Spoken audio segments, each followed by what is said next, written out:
And you're watching NDTV 24/7.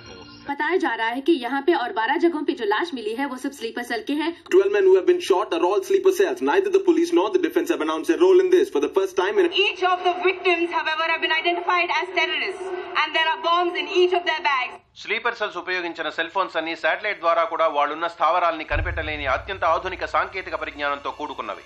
Sir, ఈనాడు యావత్ ప్రపంచాన్ని బెదిరిస్తూ ప్రశ్నార్థకంగా మారింది స్లీపర్ సెల్స్. అసలు ఈ స్లీపర్ సెల్స్ అంటే ఏమిటి? ఎవరు? తీవ్రవాదం ఎక్కడెక్కడ సవాలుగా తయారైందో అక్కడ స్లీపర్ సెల్స్ ఎక్కువయ్యాయి. వాళ్ళు ఎక్కడున్నారో తెలియదు. ఎందుకంటే ఈ 12 మంది వ్యక్తులు సామాన్య ప్రజలతో కలిసి బతికిన వాళ్లే.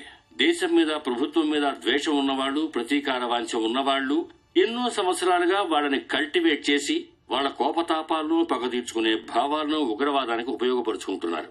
సెప్టెంబర్ 11 తర్వాత అమెరికాలో అలాంటి సంఘటన ఏది జరగలేదు.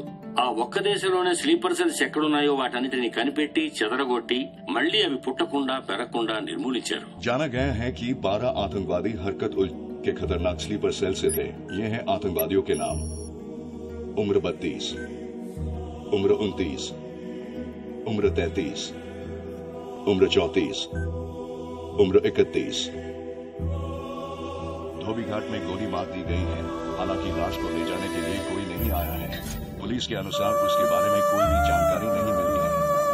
बाकी आतंकवादियों के नाम हैं: उम्र 28, उम्र 32, उम्र 27.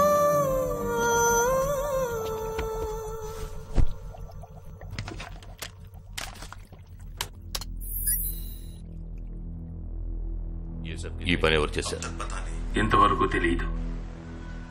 పోలీసులకి ఆచూకీ దొరకలేదు. ఏమైనా ఆధారం దొరికిందా? పోలీసులు స్లీపర్ సెల్స్ వస్తువులన్నీ స్వాధీనం చేసుకున్నారు. కానీ ఒక వ్యక్తి యొక్క నాన్ ట్రాకర్ ఫోన్ ఆ చంపిన వాడే ఎత్తికెళ్లాడు. ఎవరి ఫోన్? ధోబీ ఘాట్ దగ్గర చంపబడిన Afsar అలీది.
I don't know who you are, where you are.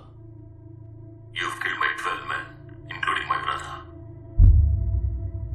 I am coming for you. But once I get to you, I will kill you. I'm waiting.